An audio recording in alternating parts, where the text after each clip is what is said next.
ወንጌል ብቻ ሰው ይለውጣል። ይሄ ቸርች ነው። የካራክተር ሞዲፊኬሽን አይደለም የምንሰራው። ዓለምን የሚጣላና ዓለም የምትጣላው ሰው ነው የምናረገው። ከሲስተሙ አጌነስት የሚሆን ሰው፣ ለወንጌልና ለጌታ ብቻ የሚመች ሰው። እኔን ሲመረኝ እከሌን አዳና አይነት አይደለም። የእግዚአብሔር ምሕረት ወደር የለውም ማለት ነው። እኔን ከለወጣ አናሲሞስን እንዴት አይለውጥ? ለዛ ነው ጳውሎስ አንዳንድ ነገር ለማዘዝ መብት ቢኖረኝም ግን እለምንሃለሁ ይለዋል። ለምን? ኦልሬዲ ዋጋ እየከፈልክ ነው። ፕሮግራሙ የተጀመረው አገልግሎቱ የተጀመረው በዚህ ፊሊሞና በተባለው በጣም የተወደደና የታመነ ደቀ መዝሙር ቤት እንደነበር ደጋግመን አንስተናል። ስለዚህ ጳውሎስ ለአፍቢያና ለአክርጳ ብቻ ሳይሆን በቤት ላለችው ቤተክርስቲያን ሰላምታ አቅርብልኝ ስለሚል በዚህ ሰውዬ ቤተ ክርስቲያን ተተክላ ነበር። ምን አይነት እድል ነው! ምን አይነት በረከት ነው! በእውነት ቤቱ ቤተ ክርስቲያን ተተከለች። በቆላሲያስ ከተማ ያለች የክርስቶስ ቤተ ክርስቲያን ስትተከል የተተከለችው እነ ፊሊሞና ሳሎን ቤት ነው ማለት እና እሱ ቤት ቸርቿ ስትተከል በእውነት ነው የምላችሁ፣ እኔ እርግጠኛ ሆኜ የምነግራችሁ እሱ ቤት ቤተ ክርስቲያን ውስጥ ስትተከል በእኔ ቤት በተተከለች ቤተ ክርስቲያን ምክንያት የቆላሲያስ ደብዳቤ ይጻፋል ብሎ አያውቅም። ይሄ ሰውዬ እንዲሁ በደግነት ጌታን ከመውደድ የተነሳ ለቅዱሳን ከነበረው ፍቅር የተነሳ በጌታ ላይ ከነበረው እምነት የተነሳ ነው ለአገልግሎቱ በሩን የከፈተው፣ ቤቱን የከፈተው። መብቱን ትቷል፣ ገንዘቡን አውጥቷል፣ ጉልበቱን ሰውቷል፣ ጊዜውን ሰውቷል፣ የፋሚሊ ታይሙን ይሰዋል። ፊሊሞና ቤቱን አስቡት እንግዲህ በሳምንት 7 ቀን ሰው አለ። እነ ፊሊሞና ቤት የተጋገረ እንጀራ ቅዱሳን በሙሉ ነው የሚበሉት። አሁን ይሄንን ዲቴል ጳውሎስ ቢጽፍ መጽሐፍ ቅዱሱን የሚያክል ቮሊዩም ነው የሚጻፈው ለፊሊሞና ቤት። ፊሊሞና ያልሰዋው፣ ፊሊሞና ያልከፈለው፣ ፊሊሞና ያላደረገው እግዚአብሔር ፊሊሞናን ለግሉ አይደለም የጠየቀው፣ ቤተሰቡን ጠየቀው፣ ፕራይቬት ታይሙን ጠየቀው፣ የግል ጉዳዮቹን ጠየቀው። የፊሊሞና የሆነ በሙሉ ለክርስቶስ ቤተክርስቲያን መስዋዕት ሆኖ ቀርቧል። ለዛ ነው ጳውሎስ አንዳንድ ነገር ለማዘዝ መብት ቢኖረኝም ግን እለምንሃለሁ ይለዋል። ለምን? ኦልሬዲ ዋጋ እየከፈልክ ነው። ኦልሬዲ ረጅም መንገድ መታል። እንደ ሐዋርያነቴ እንደ ክርስቶስ ቤተ ክርስቲያን እረኝነቴ በእግዚአብሔር ቤት ላይ እንዳለኝ ስልጣን ማዘዝ እችላለሁ፣ ግን እለምንሃለሁ ነው የሚለው። ለምንድን ነው የሚለምነው? አያዝም እንዴ ጳውሎስ? ሂዱና የቆሮንቶስን ቸርች አንብቡ። ምዕራፍ 4 ምዕራፍ 5 አንደኛ ቆሮንቶስ አዛለሁ፣ ለሰይጣን አሳልፌ እሰጣለሁ። እንደዚህ ያዛል። ሐዋርያዊ መብቱን ይጠቀማል። እዚህ ጋር አይጠቀምም። በፍቅር ነው። ለምን? የፊሊሞና ህይወት፣ የፊሊሞና አቋም፣ የፊሊሞና ዋጋ መክፈል ጳውሎስን እንደዚህ ረጅም ርቀት እንዲሄድ ያደርገዋል። እና ባሪያ አሳዳሪ ነው የሰውዬ። ቆላሲያስ ከተማ ካሉ ሰዎች ማለት አንዱ ነው። አይ ቲንክ ጥሩ ቤት አለው፣ ደህና ቤት ይኖረዋል።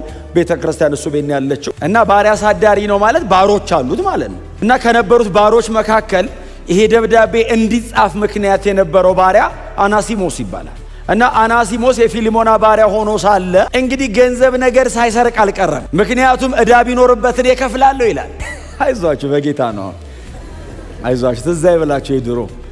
አሁን በጌታ ነን፣ ቸርች ነን። እኔ አሁን የማወራው እሱን ነው። እና ሰርቆ ከቆላሲያስ ወደ ሮም ሄደ። ደብዳቤው የሚጻፈው ከሮም ነው። ጳውሎስ ሮም ከተማ እስረኛ ነው እና ሮም ከተማ ማሜርታይን ውስጥ ታስሮ እያለ ፊሊሞናም ድንገት ሮም አካባቢ ሲንቀሳቀስ ተይዞ እስር ቤት ይወድቃል። እስር ቤት ሲወድቅ ጳውሎስና ፊሊሞና ተገናኙ። አንዱ ሰርቆ አንዱ ሰብኮ ነው የገቡት እና ያኛው በሌብነት ነው የገባው፣ ይሄ ደግሞ በወንጌል ሰባኪነት ነው የገባው።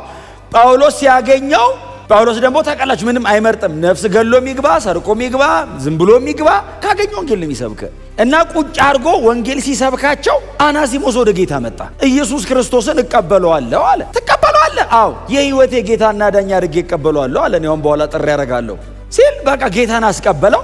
ማስቀበል ብቻ አይደለም የእስር ጊዜውን እስኪጨርስ ድረስ አስተማረው። ቁጭ አድርጎ የክርስትናን የመጀመሪያ ትምህርት አስተማረው። በጌታ ወንድም መሆኑን አረጋገጠ። ዝም ብሎ አስተምሮ ስለለቀቀው አይደለም የሚጽፍለት። በጌታ የታመነ ወንድም ነው። ለእኔ ልጄ ነው፣ ለአንተ ወንድምህ ነው ይለዋል። አሁን ጌታና ባሪያ አትሆኑም አለው። አሁን አናሲሞስ ጌታ ቀይሯል። አንተ ጌታው አትሆንም። ኢየሱስ ነው ጌታው። ኢየሱስ የአናሲሞስም የፊሊሞናም የጋራ ጌታ ነው። አሜን በሏ። አሁን ይሄ ወንድም አንተ ቤት ሊሰራ ይችል ይሆናል እንጂ በጌታ ግን የተወደደ ቀጥሎ የታመነ ወንድምህ ነው። ጳውሎስ ወንጌል ምን ያህል ትራንስፎርም እንደሚያደርግ ያምናል። ሌባ ነበረው፣ ምን እርግጠኛ ያደረገ ወንጌል ገብቷል ወደ ህይወቱ። እኔን አሳዳጅና ሌባውን ነፍሰ ገዳዩን ሰውዬ እንዲህ ካደረገ እኔ አንድ በጣም ልቤን የሚነካ ቃል ይጠቀማል። ገላትያ ምዕራፍ 1 ጳውሎስ ኃጢአተኞች ዋና የሆንኩትን እኔን አዳነኝ ሲል ጉባኤ በሙሉ አሜን ሲል ጳውሎስ እንደዚህ ይላል፣ ወደር የሌለውን ምህረቱን ያሳይ ዘንድ ነው። እንደው እግዚአብሔር ዝም ብሎ ለማረህ ብሎ አይደለም ያዳነኝ፣ እኔን ሲያድናው የእግዚአብሔር ምህረት ወደር የለውም ይባላል። ወደር የሌለው ምህረት። እኔ ሞት ይገባኛል። እስጢፋኖስን ያስወገርኩ እኮ ሰው ነኝ። ቤተ ክርስቲያንን እኮ አሳዳጅ ነኝ። በክርስቶስ ቁስል ላይ እኮ እንደገና ጦር ለመስደድ እማልሳሳ ሰው እኮ ነኝ። ጨካኙን እኔን ማረኝ። እኔን ሲመረኝ እከሌን አዳና አይነት አይደለም። የእግዚአብሔር ምህረት ወደር የለውም ማለት ነው። እኔን ከለወጣ አናሲሞስን እንዴት አይለውጥ? ክብር ለኢየሱስ ይሁን። በትህትና ጎናቸው ሰው ወንጌል ብቻ ሰው ይለውጣል በሉት። ይሄ ቸርች ነው። የካራክተር ሞዲፊኬሽን አይደለም የምንሰራው። ጥሩ ሰው አይደለም የምናረገው፣ ክርስቲያን ነው የምናረገው። ዓለምን የሚጠላና ዓለም የምትጠላው ሰው ነው የምናረገው። ከሲስተሙ አጌነስት የሚሆን ሰው፣ ለወንጌልና ለጌታ ብቻ የሚመች ሰው፣ እንደዚህ አይነት ሰው ነው የምንሰራው። አሜን በሏ። የለየለት የሰው መውደድ ይስጣችሁ። የምንሰራው ሰው ግን ዓለም የምትጠላው ሰው ነው። ሰይጣን የማይፈልገው ሰው ነው። ኢየሱስን ያረጉትን በሙሉ የሚያረጉበትን ሰው ነው የምንሰራው። እና አናሲሞስ ተለውጧል፣ አይቼዋለሁ፣ እመሰክርለታለሁ አለና ጳውሎስ። አሁን ደብዳቤውን ዝም ብሎ አናሲሞስ ተሸክሞ ቢመጣ ፊሊሞን አያምነውም። ስለዚህ ጳውሎስ 60 ዓመተ ምህረት ላይ ነው ባይዘው ይሄ ሁሉ ታሪክ የተከናወነው 60 ኤዲ ላይ ነውና ቁጭ ብሎ ሲጽፍ ዝም የፊሊሞናን ብቻ ጽፋለሁ አለ። አው ቆላሲያስን ደብዳቤን በዛው ልጻፋ። ቸርች እዛው አይደለ? እሱ ቤት አይደለ ቸርቹ? የቆላሲያስ ቸርች ማውን ችግር ውስጥ አይደለ ያለችው? አሁን ኖስቲሳውያንና ጁዳይ ምንድነው አይሁዳውያን እምነት አራማጆቹ ሁለቱ ሊገነጥሏት ነው። ለቆላሲያስ ትምህርተ ክርስቶስን፣ ለፊሊሞና የባሪያ ነጻነትን፣ ለኤፌሶን ቸርች ደግሞ የክርስቶስ አካል መሆንን ብሎ 3 ደብዳቤ ባንዴ ጻፈ። ባይዘው የሚወስድለት ሲያገኝ ጳውሎስ 3 ደብዳቤ ኤፌሶንን፣ ቆላሲያስንና ፊሊሞናን ባንዴ ነው የጻፋቸው። ባይዘው ቲኪቆስ የሚባል ደቀ መዝሙር ለቲኪቆስ ና አለ። አቤት አልመጣ። ከዛ ይሄንን ለኤፌሶን እሺ፣ ኤፌሶን ትሄድና ጢሞቴዎስ ነው ፓስተሯ፣ ኤፌሶን ቸርች ወዘ ለጢሞቴዎስ ስጥልኝ ይሄን አደራ እሺ አለ። ከዛ ደግሞ ጻፍ አረገና ኤጳፍራ ባይዘው ከፍርጊያ ከመቄዶንያ ከፍርጊያ አቋርጦ በዛ ኤፌሶን ሄዶ ከኤፌሶን አቶት እንደገና ሮም መጥቷል ጳውሎስን ለማግኘት። ከዛ ደግሞ ለኤጳፍራም በዛውም ደግሞ ኤጳፍራም እየደከመ ነው ብሎ ቆላሲያስን ጻፈ። ይሄንን ግን ቆላሲያስ ስትሄዱ ለፊሊሞና ስጡ፣ የተከበረ ሰው። 3 የመጽሐፍ ቅዱስ የአዲስ ኪዳን 3 መጽሐፎች በዛን ቀን ተጻፉ። ጳውሎስ ደብዳቤን የጻፈው መንፈስ ቅዱስ መጽሐፍ ቅዱስ ነው የሚጽፈው። ጳውሎስ የቤተ ክርስቲያን ማበረታቻ ይጽፋል፣ መንፈስ ቅዱስ ስተት አልባ መጽሐፍ ይጽፋል። ስክሪፕቸር ተጻፈ። ታውቃለህ እግዚአብሔር ምን ያህል ቢያምናቸው ነው መጽሐፍ ቅዱስ በእጃቸው ያጽፍ ነበር። እስትንፋሰ መለኮት ያለው መጽሐፍ እንደዚህ እነሱ እንደዚህ ይጽፉ እንጂ ጳውሎስ አሁን መጽሐፍ ቅዱስ እንደሆነ ቢያውቃውን እንደኔ አይልም እኮ። እንደኔም ግን መጽሐፍ ቅዱስ ሆነ። አይገርማችሁም? እንደኔንም ወሰደበት እግዚአብሔር። መጽሐፍ ቅዱስ የእግዚአብሔር ቃል ነው እና እዛ መሃል ጌታን አገኘ። ከዛስ አናሲሞስ ቀድሞ ተፈታ ከጳውሎስ። አይዘዌ አናሲሞስ ያጠፋው ጥፋት ፊሊሞና ስላልከሰሰው ነው። ፊሊሞና ቆላሲያስ ስላለና አናሲሞስና ጳውሎስ የተገናኙት ሮም ስለሆነ እንጂ ቆላሲያስ ከተማ ፊሊሞና ቢይዞና ቢከሰው የአናሲሞስ ጥፋት ሞት ነው የሚያስፈርደው። ባይዘው ሮማውያን ጌቶቹ የሚሰጡት መብት በባሪያው ላይ የህይወቱ ላይ የመግደልና የማኖር መብት ሁሉ አላቸው እና ያስገድለዋል። ባይዘው ያጠፋው ጥፋት ገንዘብ ሰርቆ የባርነቱን ዘመን ሳይ መኮብለል በጣም ከባድ ወንጀል ነው። ግን ሮም ከተማ በሱ አይነት ወንጀል ስላልሆነ የተያዘው ለቀቁት። ሲለቁት አናሲሞስንና ደብዳቤ አሲዞ በቲኪቆስ እጅ ቲኪቆስ ደብዳቤም ባሪያም ነው የያዘው ይዞ ቆላሲያስ ሲመጣ ዝም ብላችሁ ሳሉት።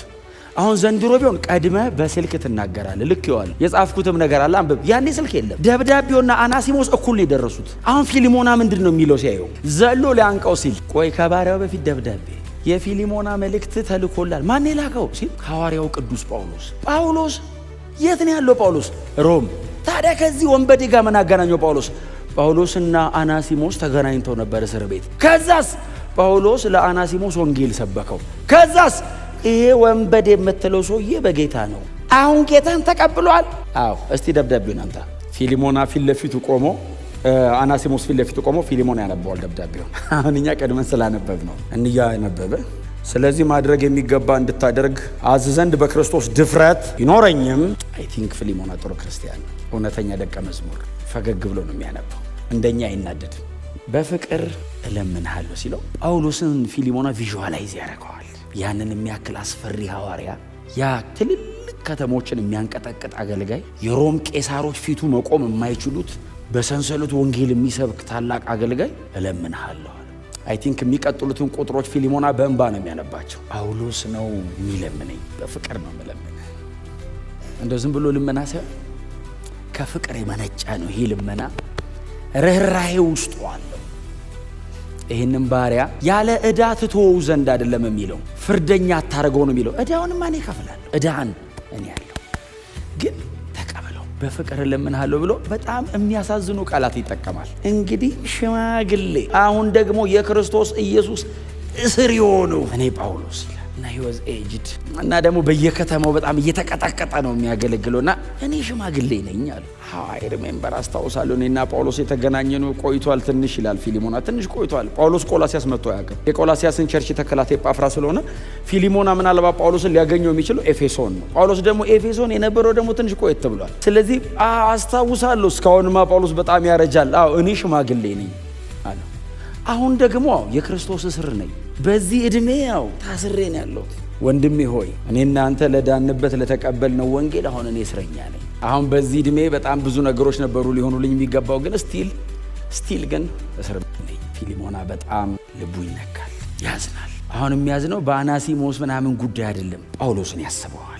ይሄ ሰውዬ እንደዚህ አይነት ነገር ዲዘርቭ አያደርግም። በእውነት እስር ቤት ምናምን አይገባው። ይህንን የሚያክል ለወንጌል ታማኝ ሆኖ የኖረ ሰው ይህ ሁሉ ሲቃየው አይገባውም። ደግሞ በዛ ላይ ሽማግሌ ነው። በታማኝነት አቋም ሳይቀይር ርዕስ ሳይቀይር ነው ያረጀው። ቤተ መንግስት ሲገባ ሌላ ስብከት አይሰብክም። እስር ቤት ሲገባ ሌላ ስብከት አይሰብክም። በየመንገዱ ሲሄድ በየምኩራቡ ገዳዮቹ ፊት ሲቆም ጳውሎስ ጳውሎስ አንተ አምላክ ነህ ብለው ልብሳቸውን ቀደው የአበባ ጉንጉን ሲያረጉለትም ርዕስ አይለውጥም። በከፍታውም በዝቅታውም ሲያሞግሱትም ሲረግሙትም ሁሌ የክርስቶስ ኢየሱስን መስቀል ኢየሱስ ክርስቶስ እንደተሰቀለ ነው ሁሌ የሚሰብከው።